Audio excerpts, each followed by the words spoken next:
Kepala Pusat Penerangan Hukum Kejaksaan Agung, Harley Siregar, menyebut bahwa kerugian negara sebesar Rp193,7 triliun dari kasus dugaan korupsi tata kelola minyak mentah Pertamina Patraniaga hanya hitungan untuk tahun 2023 saja. Harley mengungkap, rentang waktu terjadinya tindak pidana korupsi selama tahun 2018 sampai tahun 2023 belum dihitung. Bahkan, kerugian negara untuk tahun 2023 pun baru hitungan sementara.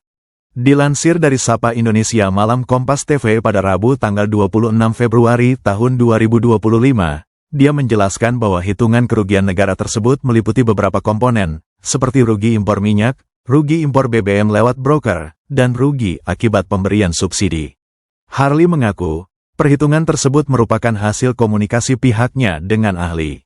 Jika dihitung secara kasar dengan dasar perkiraan bahwa kerugian negara setiap tahun sebesar Rp193,7 triliun, maka total kerugian selama tahun 2018 sampai tahun 2023 mencapai Rp968,5 triliun. Harley menyebut pihaknya saat ini juga tengah berfokus untuk menghitung kerugian negara dari tahun 2018 sampai tahun 2023 terkait kasus mega korupsi ini. Dia mengatakan, penyidik Kejagung turut menggandeng ahli untuk melakukan perhitungan kerugian negara. Kerugian negara yang disampaikan sejauh ini Rp193,7 triliun kurang lebih. Nah, ada potensi bertambahkah dengan modus oplos, termasuk juga bagaimana produksi kilang minyak yang seharusnya dimanfaatkan, atau potensi subsidi yang semestinya tidak dikeluarkan dengan adanya korupsi ini? Nah, benar Mbak. Jadi kalau apa yang kita hitung dan kita sampaikan kemarin itu sebesar Rp193,7 triliun perhitungan sementara ya. Ya. Nah, tetapi itu juga sudah komunikasi dengan ahli ya. Terhadap 5 komponen itu baru di tahun 2023. Jadi coba Mbak Clarissa bayangkan kalau ini kan tempusnya ini kan 2018 sampai 2023. Ya.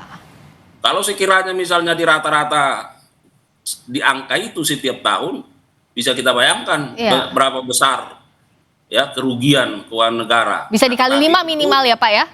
Ya, tetapi itu kan kembali kepada bagaimana nanti ahli yang, karena sekarang sedang kita gandeng untuk melakukan perhitungan secara akurat berdasarkan data dan fakta yang ada.